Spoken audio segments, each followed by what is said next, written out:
سلام عرض ادب خدمت شما و تمامی هوادار پرشور داماش. خدا رو شکر که دو سه هفته تو هم با آرامش رو داشتیم و شرایط تیم خدا رو شکر استیبله و اینکه تمریناتمون رو داریم انجام میدیم. خدا رو شکر بچه‌ها همه رسیدن مصدومامون و تیم شرایط خوبی رو داره و اینکه امیدوارم روز چهارشنبه هوادارامون بیان استادیوم رو پر کنن و دلخوشی ما هوادارامونن تو این شرایطی که داریم. والا آرامش خوبی داشتیم تا اینکه چند روز پیش شنیدیم که شرایط تغییر مالکیت مجدد داره اتفاق میفته و یه خورده از لحاظ روحی روانی بچه‌ها یه خورده تو شرایط مناسبی قرار ندارن تو دو سه روز اخیر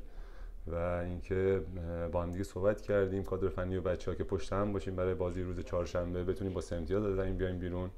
با کمک هوادارامون و اینکه از هوادارامون یه خواهشی داریم که بتونن حداقل هوادارا حق ما رو بگیرن، صدای ما رو به جایی برسونن و اینکه به امید روز چهارشنبه.